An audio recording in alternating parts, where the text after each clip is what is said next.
அவங்களுடைய வயசுக்கு தகுந்த மெச்சூரிட்டியை இவங்க வந்து புரிஞ்சக்கூடிய நிலைகள் கிடையாது. ஸோ இங்கே தான் வந்து முதல் பிரச்சனைக்கு ஆரம்பம் எங்கன்னா எதிர்பார்ப்பு. ஒரு பெண் ஜாதகத்துல 6, 8, 12 அதாவது 2ஆம் இடத்துலயுமே சரி, 2ஆம் இடத்துல பாவகிரகங்கள் செவ்வாய் இருக்கு அப்படின்னாலுமே குடும்ப வாழ்க்கையில கொஞ்சம் மனப்பொருத்தம்ன்றது ரொம்ப ஹைலைட்டா பார்க்க வேண்டிய ஒரு விஷயமா இன்னைக்கு நிலைமைக்கு தேவைப்படுற ஒரு விஷயம். இந்த நிறைய காதல் சம்பந்தப்பட்ட விஷயங்கள் பார்க்கப்படும் போது நிறைய முக்கியமான விஷயமா நம்ம இதுதான் பார்க்க வேண்டியதா இருக்கு. நம்முடைய கிரகங்கள் நமக்கான தசாபுத்திகள் எல்லா நேரமும் எல்லா காலகட்டமும் எல்லாருக்கும் சப்போர்ட் பண்ணாது. சில பேருக்குலாம் பார்த்தீங்கன்னா இந்த பாதகம் மாரகம்லாம் வரும். அந்த டைம்லலாம் ரொம்ப பெரிய கஷ்டத்துக்கு ஆளாகும். அப்போ அடிபட்டு தான் அவங்க தூக்கிடுவோம்.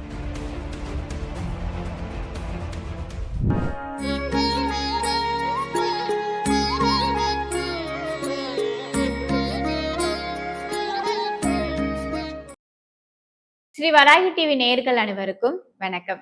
இன்னைக்கு நம்ம கூட எல்லாருக்கும் ரொம்ப பிடித்தமான, முக்கியமா காதலர்களுக்கு பிடித்தமான காதல் ஜோதிடர் மற்றும் குடும்ப நல ஆலோசகர் ஈஸ்வரி மேம் நம்ம கூட இணைந்திருக்காங்க. அவங்க கிட்ட நிறைய விஷயங்கள் இருக்கு, கேட்டு தெரிஞ்சுக்கலாம் வாங்க. வணக்கம் மேம். வணக்கம். எப்படி இருக்கீங்க? நல்லா இருக்கேன்ப்பா. நீங்க எப்படி இருக்கீங்க? நல்லா இருக்கேன் மேம். ரொம்ப நாள் ஆச்சு பார்த்து. ஆமா மேம், இன்னைக்கு உங்களை பார்த்ததுல ரொம்ப சந்தோஷம். மேம், இப்ப பாத்தீங்கன்னா திருமணம் அப்படின்றது சொர்க்கத்துல நிச்சயிக்கப்பட்டது அப்படின்னு சொல்றாங்க. இருந்தாலும் பெரும்பாலானோட திருமணம் வந்து பெரியோர்களால் தான் நிச்சயிக்கப்பட்டு வருது இல்லையா? ஒவ்வொரு திருமணம் நடக்கும் போதும் இல்ல நல்ல காரியம் நடக்கும் போதும் நம்ம போய் ஒரு ஜோதிடத்தை கன்சல்ட் பண்ணிட்டு இந்த ஜாதகம் ஓகேவா, இந்த பையன் ஓகேவான்னு சொல்லி நம்ம கல்யாணம் பண்ணி வச்சிரும்.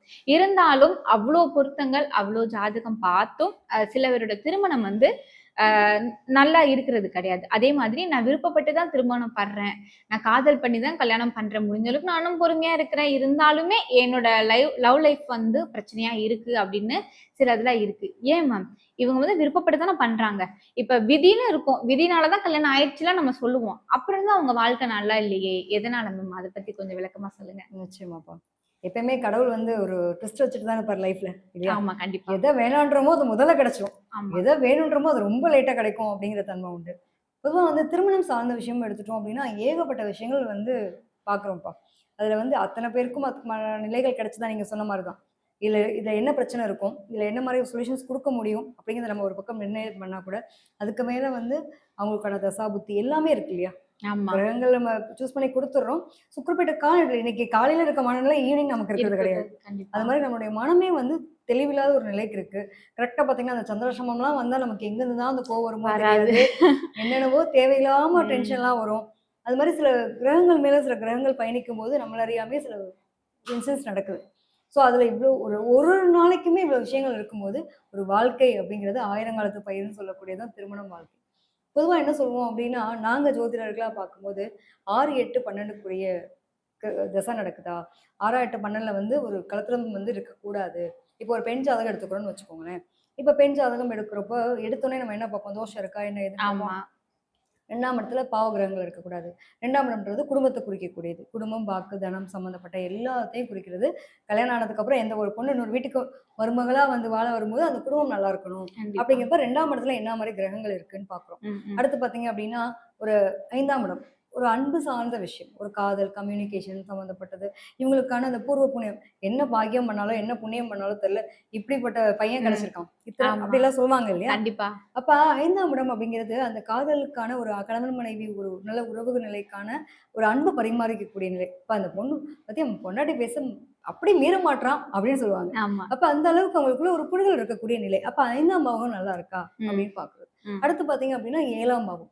7ஆம் பாவம்ன்றது கலத்திரம். ஸோ நமக்கான கலத்திரம். அப்ப நம்ம கலத்திரம்ன்றது பார்ட்னரா வரக்கூடியவங்க. இந்த பையனை நான் கல்யாணம் பண்ணிட்ட பையன் லைஃப் சூப்பர் அப்படின்ற மாதிரி. ஸோ இந்த இடங்கள்ல எப்படி இருக்கு, இதுல என்ன மாதிரி கிரகங்கள் இருக்கு, இதெல்லாம் ரொம்ப முக்கியமா பார்க்குறோம். இதுலதான் உங்களுக்கு செவ்வாயெல்லாம் இருந்துச்சுன்னா தோஷம் அப்படின்னு சொல்லுவோம். இதே வந்து உங்களுக்கு 9ஆம் இடம் பாக்கியஸ்தான். 9ஆம் இடம்ன்றது வந்து எப்படின்னா நமக்கு ரொம்ப பாக்கியம், நல்ல சந்தோஷமான நிகழ்வு. ஒரு கணவன் மனைவி தாம்பத்தியம், அதுக்கப்புறம் பார்த்தீங்க அப்படின்னா அந்த குழந்தை பேரு அப்படிங்கிறது அவங்களுக்கு கிடைக்கக்கூடிய மகிழ்ச்சியான தருணம். ஸோ இந்த பொண்ணை கல்யாணம் பண்ணிட்டு வந்தப்பா என் வாழ்க்கையில கவலையே இல்லை, அவங்க வந்தாங்க, கல்யாணம் பண்ணாங்க, ஒரு குழந்தை பெற்றாங்க, குடும்பமா வாழ்ந்தாங்க, இன்னைக்கு ஒரு சமுதாயத்துல நல்ல ஒரு பேர் புகழோட இருக்காங்க அப்படிங்கிற ஒரு பெருமையை தரக்கூடிய விஷயம். ஸோ இந்த பாவகங்கள் நல்லா இருக்கான்றதான் நம்ம முதல்ல ஜாதக ரீதியா பார்க்கும்போது இதெல்லாம் இருக்கான்னு பார்ப்போம். இன்னொரு பக்கம் பார்த்தீங்கன்னா பொருத்தம், 10க்கு 10 பொருத்தன்றதை தாண்டி நான் மெயினா வந்து கட்ட பொருத்தம், மனப்பொருத்தம் முக்கியமா பார்க்குறேன். இதுல வந்து மனப்பொருத்தம்ன்றது ரொம்ப ஹைலைட்டா பார்க்க வேண்டிய ஒரு விஷயமா இன்னைக்கு நிலைமைக்கு தேவைப்படுற ஒரு விஷயம். இந்த நிறைய காதல் சம்பந்தப்பட்ட விஷயங்கள் பார்க்கப்படும் போது நிறைய முக்கியமான விஷயமா நம்ம இதை தான் பார்க்க வேண்டியதா இருக்கு. ம். கிட்டத்தட்ட இந்த மாதிரியான அமைப்புல நம்ம பார்க்குறோம். ஒரு பெண் ஜாதகத்துல 6, 8, 12 அதாவது 2ஆம் இடத்துலயுமே சரி, 2ஆம் இடத்துல பாவகிரகங்கள் செவ்வாய் இருக்கு அப்படின்னாலுமே குடும்ப வாழ்க்கையில கொஞ்சம் எப்பவுமே இந்த இந்த எப்ப பாரு இந்த வீட்ல கத்திட்டே இருக்காங்க, ஆமா. சண்டை போட்டுட்டே இருக்காங்கன்ற மாதிரி இருக்கும். அந்த மாதிரியான ஒரு சூழ்நிலையில இந்த செவ்வாய் 2ஆம் இடத்துல இருக்க செவ்வாய். அதே மாதிரி 4ஆம் இடம் 8 6, 8, 12 6, 8, 12லாம் இருந்துச்சுன்னா கலத்திர தோஷம்ன்றது கண்டிப்பா உண்டு அப்படிங்கிறத ஒரு தன்மையை சொல்லக்கூடிய நிலை உண்டு. உங்களுக்குலாம் தான் அவசரப்பட்டு தயவு செஞ்சு 23 ஆயிடுச்சு, என் பொண்ணு படிச்சு முடிச்சுட்டா நான் கல்யாணம் பண்ணிடுறேன்னு பண்ணாதீங்க. ம். கொஞ்சம் லேட்டா பண்ணுங்க அப்படிங்கிற மாதிரியான ஒரு அமைப்பை நம்ம சொல்றோம். இதே தான் பசங்க ஜாதகம் எடுத்துட்டோம் அப்படின்னாலுமே நம்ம வந்து சுக்கிரன் எப்படி இருக்கு, சுக்கிரன் வந்து பலம் பலவீனம் அவங்களுக்குமே சரி, சுக்கிரன் வக்ரகதியிலயோ அல்லது நம்ம சொல்லலாம் 6, 8, 12லாம் இருந்துச்சு அப்படின்னா இவங்களாம் தாமத திருமணம் பண்ணணும். சீக்கிரமா திருமணம் பண்ணிட்டாங்க அப்படின்னா குடும்ப வாழ்க்கையில ஒன்றுக்கு மேற்பட்ட திருமண அமைப்பு கொடுப்பை விடக்கூடிய அமைப்பே இதுதான். ம். பொதுவா வந்து ஒவ்வொரு ஒவ்வொரு இடத்துலயும் வந்து இந்த ராசி நட்சத்திரம் இதெல்லாம் தாண்டி அவங்களுக்கான கட்டம் ரொம்ப முக்கியம். கண்டிப்பா. இப்ப இந்த இடத்துல இந்த கட்டத்துல இந்த கிரகம் போய் உட்கார்ந்துருச்சுன்னா இது ம். யாரு கூட சேர்ந்திருக்கு, அது யார் சாரம் வாங்கியிருக்கு, இதெல்லாம் உண்டு. இதுல தசாபுத்தி நமக்கு சப்போர்ட் பண்ணணும், கோச்சாரம் சப்போர்ட் பண்ணணும். ஸோ இத்தனையும் பார்த்து தான் ஒரு திருமணத்தை முடிவு பண்றோம். இது என்னவோ சொல்லுவாங்க இல்லையா, எனக்கு இந்த ராசி ஆகவே ஆகாதுன்னு இருக்கும். கரெக்டா அந்த ராசிக்காரர் தான் நமக்கு ஹஸ்பண்டா வராரு. ஆமா. என்னதான் பண்றதுன்னு தெரியல. சில பேருடைய குழப்பமான நிலை. என்னமோ அந்த சொல்லுவாங்க இல்லையா, படங்கள்லாம் பார்ப்போம்ல, ம். சண்டை போட்டுக்குவாங்க பயங்கரமா வந்து அடிச்சு மல்லு கட்டிக்குவாங்க. ஆனா அவங்கள மாதிரி அந்யோன்யமா இருக்கவே முடியாது. ஆமா. அதே மாரிதான். காலைல சண்டை போடுவாங்க, நைட் அப்படியே சமாதானம் அந்த ஆயிடுவாங்க. மாதிரி அந்த ஒரு மாரி இருக்கும். அடிக்கிறதும் அடிபடியும் இது அதிகமா இருக்கும். சில பேருக்குலாம் இந்த மாதிரியான கிரக அமைப்புல 2 பேருக்குமே இருந்துச்சுன்னா இப்படி ஒரு அமைப்பு இருக்கும். ம். ம். இவங்க இவங்க சங்காத்தத்துக்குலாம் நம்ம போவே கூடாதுப்பா. இவங்க எப்ப சண்டை போடுவாங்க, எப்ப சமாதானம் ஆவாங்கன்னு தெரியாது. இவங்க கூட நம்ம போனா நம்ம தான் கிடையாயிடணும். ம். முடிஞ்ச அளவுக்கு அதுக்குலாம் போகாம இருக்குது. அதான் சொல்லுவாங்க பொதுவாவே வந்து ம். ஒரு குடும்ப வாழ்க்கையில கணவன் மனைவி சண்டை பிரச்சனை வருது அப்படின்னா மோஸ்ட் ஆஃப் நீங்க போய் இன்வால்வ் ஆகாதீங்க. பல பேர் கண்டிப்பா. சொல்லுவாங்க இல்லையா, கண்டிப்பா. காரணம் அதுதான். ம். இந்த மாதிரி கிரக அமைப்புல சில பேருக்கு அப்படியே அடிச்சு பிடிச்சு வாழக்கூடிய பல நாட்கள் வாழக்கூடியவங்களும் இருக்காங்க. ம். ம். ஸோ இதெல்லாம் வந்து நம்ம ஜாதக ரீதியா ஒவ்வொன்றா பார்க்குறதுன்னு வச்சுக்கலாம். நான் மோஸ்ட் ஆஃப் திருமண பொருத்தம் வரும்போது பார்த்தீங்க அப்படின்னா, இந்த காதல் திருமணமா பண்ணணும்னு பார்த்தீங்கன்னா, கரெக்ட்டா 6, 8, 12ல தான் போய் இந்த கிரகமே உட்காந்துருக்கும். ம். ம். அப்படிப்பட்டவங்க தான் மோஸ்ட் ஆஃப் காதலுக்குள்ளேயே போய் லாக் ஆவாங்க. ம். பஞ்சாயத்தான ஆளா தான் மாற்றணுன்றது விதி. ம். கண்டிப்பா வீட்டு முறையற்ற திருமணத்துக்குள்ள போற மாரி, அதாவது வீட்ல இப்ப சம்மதிச்சு தான் கல்யாணம் பண்ணணுன்ற மாரியான அந்த குடும்பமே இருக்கும். ம். பட் இவங்களுக்கு அந்த 6, 8, 12ல போய் கிரகம் உட்காந்து இந்த மாதிரியான விஷயங்கள்லாம் பண்ணும்போது என்ன பண்ணுவாங்க சொல்லுங்க பார்ப்போம். ரொம்ப ஒரு கிரிட்டிக்கலான சிச்சுவேஷன். ஆமா.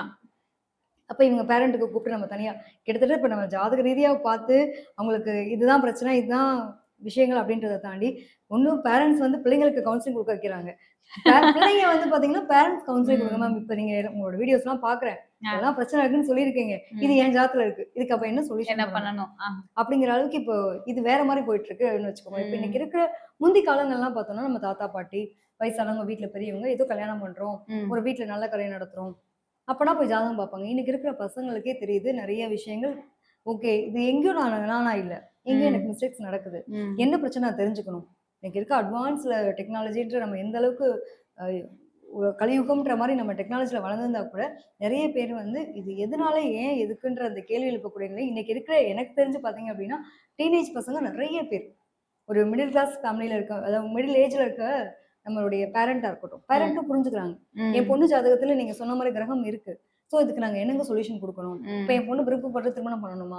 இல்ல எந்த டைம்ல பண்ணா அவளுக்கு அந்த மாரி பிரச்சனை வராம இருக்கும்? ம். அப்படின்ற அளவுக்கு ஒரு அவேர்னஸ்க்கு வந்திருக்காங்க. ம். முந்திலாம் வந்து கல்யாணம் பண்ணியே வைக்கணுன்ற மாரி கண்டிப்பா. இருந்தவங்க, இப்போ ஒரு மாற்றத்த ஏத்துக்க தயாரா இருக்காங்க. அது பெரிய ஜாதகம் ஒரு செட் பாராட்டக்கூடிய ஆகலன்னா விஷயம். பரவால்ல. என் பொண்ணுக்கு இந்த விஷயம் கல்யாணமே பண்ணணும்லாம் பண்ணி வச்சிருக்காங்க. நிச்சயமா, நிச்சயமா. இப்ப அப்படி 2 திருமணம் நடக்கும். இப்படிதான் பிரச்சனை வரப்போகுதுன்னு தெரிஞ்சா, நாங்க அந்த பொண்ணு வெளிநாடு கூட அனுப்பி படிக்க வைக்கிறோங்க. இன்னும் ஒரு 2 வருஷம் படிச்சுட்டு வரட்டும். நீங்க ம். சொன்ன மாரி எங்க அந்த பிள்ளைக்கு ஒரு நல்ல ஒரு வாய்ப்பு கிடைக்கட்டுமே! ம். அப்படின்னு புரிஞ்சுக்கக்கூடிய பேரண்ட் நெறைய பேர் மாறி இருக்காங்கன்றது இது வரவேற்கத்தக்க ஒரு விஷயமா இருக்கு. Okay ma'am. இப்ப எனக்கு என்ன ஒரு டவுட்னா, நீங்க பேசிட்டு இருக்கும்போது தோணுச்சு. இப்ப அவ்ளோ பொருத்தம் பார்த்தும், சில இது வந்து சில பரிகாரம்லாம் சொல்றாங்க. அந்த பரிகாரம்லாம் செஞ்சு அவங்க கல்யாணம் பண்ணி வச்சதுக்கு அப்புறமும், தலையெழுத்து நான் வாழ்றேன்ப்பா இவர் கூட, இவங்க கூட. எனக்கு என்னமோ தெரியல. எனக்கு இவங்க கூட வாழ்றதே பிடிக்கல. குழந்தை ஆயிடுச்சு, குழந்தைக்காக வாழ்றேன். அப்படின்ற ஒரு வார்த்தை வந்து நெறைய பேர் சொல்றாங்க. அது எதனால மேம்? பொதுவா வந்து இப்ப ஒண்ணும் இல்ல. உங்களோட ஜாதக ரீதியா விஷயமாவே எடுத்துக்கலாம். நம்ம ம். எல்லாமே கரெக்ட்டா இருந்தா கூட தசா புத்தின்னு ஒண்ணு போகும்ல. ம். இப்ப நமக்கு எப்படி எல்லா நாளுமே சந்திரன் வந்து ஒவ்வொரு கட்டத்துக்கு பயணிக்குது. ம். கரெக்ட்டா 8ஆம் இடத்துக்கு வரும்போது நமக்கு சந்திராஷ்டமம். ம். கரெக்ட்டா ஆப்போசிட்ல வருதுடப்பா அப்படின்னா நமக்கு ம். சந்திராஷ்டமம் வந்துருது. ம். இப்ப சந்திராஷ்டமம் வர்ற அன்னைக்கு நம்ம என்ன பண்றோம்? ம். நம்மள அறியாம டென்ஷன் ஆகுறோம். ஆயிரும். அந்த டைம்ல நம்ம வாய மூடிட்டு இருக்கணும். இது கண்டிப்பா. தெரிஞ்சுக்கிறோமா? ஸோ இந்த குடும்பமா வரும்போது, ம். நான் ஒரு புது இடத்துல இருந்து வரேன். இந்த இடத்துக்கு வரும்போது இந்த அட்மாஸ்பியர் இதெல்லாம் பழகிக்கிறேன். இதுல வந்து எக்ஸ்பெக்டேஷன்ன்றது என்னன்னா, ஒண்ணு ஒரு கட்டத்துல பார்த்தீங்க அப்படின்னா, அந்த 6, 8, 12 மறைவு ஸ்தானம் சொன்னேன் பார்த்தீங்களா? ஆமா. அதுல மறைவு ஸ்தானங்கள்லயோ அல்லது குறைந்த பாகை, அதிக பாகையிலயோ ராகு கேதுனுடைய தொடர்புகளோ இருக்கவங்களுக்குலாம் ம். வந்து இந்த களத்திர ஸ்தானாதிபதியா இருக்கட்டும், அதே மாரி செவ்வாய், சுக்கிரன் இந்த மாரி கனெக்டட்ல ஆண், பெண் ஜாதகத்துல இருக்குன்னு வச்சுக்கோங்களேன். இவங்கலாம் தான் இந்த மாரி எக்ஸ்பெக்ட் நான் எப்படிலாம் இருக்க வேண்டியது தெரியுமா? உன்கிட்ட வந்து மாட்டிட்டு முடிக்கிறேன். ம். ஸோ அந்த கல்யாணம்ன்றத பண்ணிட்டா கூட அதுல எங்கேயும் ஒரு முழுமைப்படாத ஒரு நிலை. இவங்க ஒண்ணும் இல்ல இவங்கலாம் தான் என்னன்னா வயது வித்தியாசத்துல திருமணம் பண்ணுவாங்க. ம். சில பேர் பார்த்துருப்போம். அந்த பொண்ணுக்கு என்னமோ வயசு கம்மியா இருக்கும். ஒரு 23 வயசு பொண்ணா இருப்பான். அந்த பையனுக்கு வந்து ஒரு 30 வயசு 32 வயசா இருக்கும். கிட்டத்தட்ட இவங்களுடைய கம்பேபிலிட்டி பார்த்தீங்க அப்டின்னா, அந்த பையன் எப்டி பிஹேவ் பண்ணுவான்? மெச்சூர்டா இருப்பான். ஆமா. இந்த பொண்ணு பார்த்தீங்கன்னா, ரொம்ப கொஞ்சம் சைல்டு. சிறுபிள்ளைத்தனமா இருக்கும். ஆமா. இதுல என்னன்னா, இன்னைக்கு பர்த்டேவா? ம். இன்னைக்கு என் ஹஸ்பண்ட் வரணும். எனக்கு இப்படிலாம் வந்து ஒரு பொக்கே வாங்கி குடுக்கணும். ஸ்டேட்டஸ் வெளியில கூட்டிட்டு வைக்கணும்.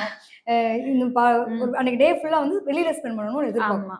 நம்ம இருக்கிறதுக்கு இதெல்லாம் தேவையாப்பா? நீ ம். எனக்கான நானே உனக்கு கூட இருக்கேன். இதுக்கு மேல என்னப்பா வேணுன்ற மாரி அவங்க ஹஸ்பண்ட் பிஹேவ் பண்ணுவாங்க. ம். ஸோ இங்க என்ன ஆயிடுதுன்னா, எதிர்பார்ப்புகள். அவங்களுடைய வயசுக்கு தகுந்த மெச்சூரிட்டிய இவங்க வந்து புரிஞ்சக்கூடிய நிலைகள் கிடையாது. ஸோ இங்க தான் வந்து முதல் பிரச்சனைக்கு ஆரம்பம் எங்கன்னா எதிர்பார்ப்பு. நான் நெறைய பேருக்கு சொல்லுவேன். நீங்க உங்க வீட்ல ஒரு குழந்தைய எப்படி ட்ரீட் பண்றீங்களோ, 8 வருஷம் ஒரு டிஃபரெண்ட் ஒரு 10 வருஷம் டிஃபரெண்ட்ன்றப்போ, நம்ம வீட்ல ஒரு 10 வயசு குழந்தை இருந்தா எப்படி இருக்கும்? அந்த மாரி தான் நம்ம ட்ரீட் பண்ணணும் ஆமா. இல்லையா? அப்ப அந்த 10 வயசு குழந்தைக்கான மெச்சூரிட்டிய ஒரு 2 வயசு குழந்தை ரொம்ப கேரிங் எடுத்துக்கும். அப்ப ம். 2 வயசு குழந்தைக்கு நீங்க ரொம்ப கேர் பண்ணுவீங்க. 10 வயசு குழந்தை கூட ஓரளவுக்கு புரிஞ்சுக்கும். ஆமா. இல்ல எங்க அப்பா, அம்மா அப்படிதான். எங்க வீட்ல ம். இப்படிதான் இருப்போம். இத்தன மணிக்கு சாப்பிடுவோம், இப்படி தூங்குவோன்ற அளவுக்கு புரிஞ்சுக்கும். அந்த 2 வயசு குழந்தைக்கு எல்லாத்தையும் நம்ம கண்காணிப்பா இருக்கணும். ஆமா. இல்லையா? அது ம். ரொம்ப எங்கேயும் போய் விழுந்துறக்கூடாது. அது மாரி தான் உங்களோட லைஃப் பார்ட்னர்ன்றது லைஃப் பார்ட்னர் வந்துட்டாங்க. ஆனா, அவங்க வந்து சின்ன பிள்ளைத்தனமா இருக்காங்க.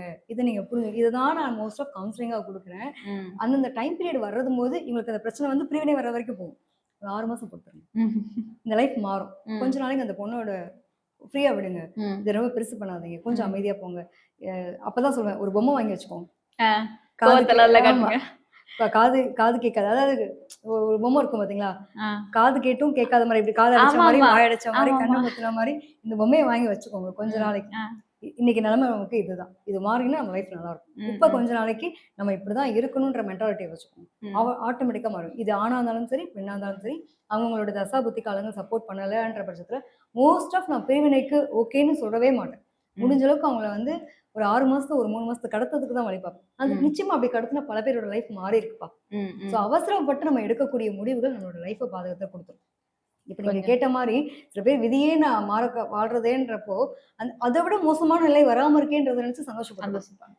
ஏன்னா இன்னைக்கு இருக்கிற யாருமே வந்து அவ்ளோ எல்லாருக்கும் எல்லா விஷயங்களும் பெர்ஃபெக்ட்டா கிடைக்கிறது கிடையாது இல்லையா? கண்டிப்பா. இப்ப நம்ம ஒரு வயித்துல பிறந்திருக்கோம். எல்லாரோட அங்க கூட பிறந்த 4 பேருமே நல்லா இருக்காங்கன்னா, ஒவ்வொருத்தர் லைஃப் ஒவ்வொரு மாரி ஒரு இருக்கும். மாதிரி இருக்கும். அதுல ஒருத்தர் நல்லா இருப்பாங்க, ஒருத்தர் ரொம்ப கஷ்டப்படுவாங்க, ஒருத்தர் நல்ல நாலேட்ஜபிளா இருப்பாரு. ஒருத்தருக்கு வந்து இருக்கறதுலயே மந்த ஒண்ணு மனநிலைமையிலே பண இருப்பாங்க. வசதி ஏதாவது இல்லாம இப்ப ஒரு வயித்துல பிறந்த நமக்கே இவ்ளோ டிஃபரன்ஸ் இருக்கும்போது, நம்மளுடைய கிரகங்கள், நமக்கான தசாபுத்திகள் எல்லா நேரமும், எல்லா காலகட்டமும் எல்லாருக்கும் சப்போர்ட் பண்ணாது. சில பேருக்குலாம் பார்த்தீங்கன்னா, இந்த பாதகம், மாரகம்லாம் வரும். அந்த டைம்லலாம் ரொம்ப பெரிய கஷ்டத்துக்கு ஆளாவாங்க. அப்ப அடிபட்டு தான் அவங்கள தூக்கிட்டு வரும். அந்த ம். டைம்லலாம் நமக்கு வந்து ரொம்ப ரொம்ப கவனமா இருக்கணும். இந்த தசாபுத்தி காலம்லாம் சப்போர்ட் பண்ணலன்னா, அந்த டைம்லலாம் நம்ம கடவுள் வழிபாடு எடுத்துக்கிறது உண்மையிலேயே சால சிறந்த ஒரு மாற்றத்த தரும். இன்னைக்கு இந்த ஒரு அழகான பதிவை எங்களுக்கு குடுத்ததுக்காக நன்றி மேம். நன்றிடா.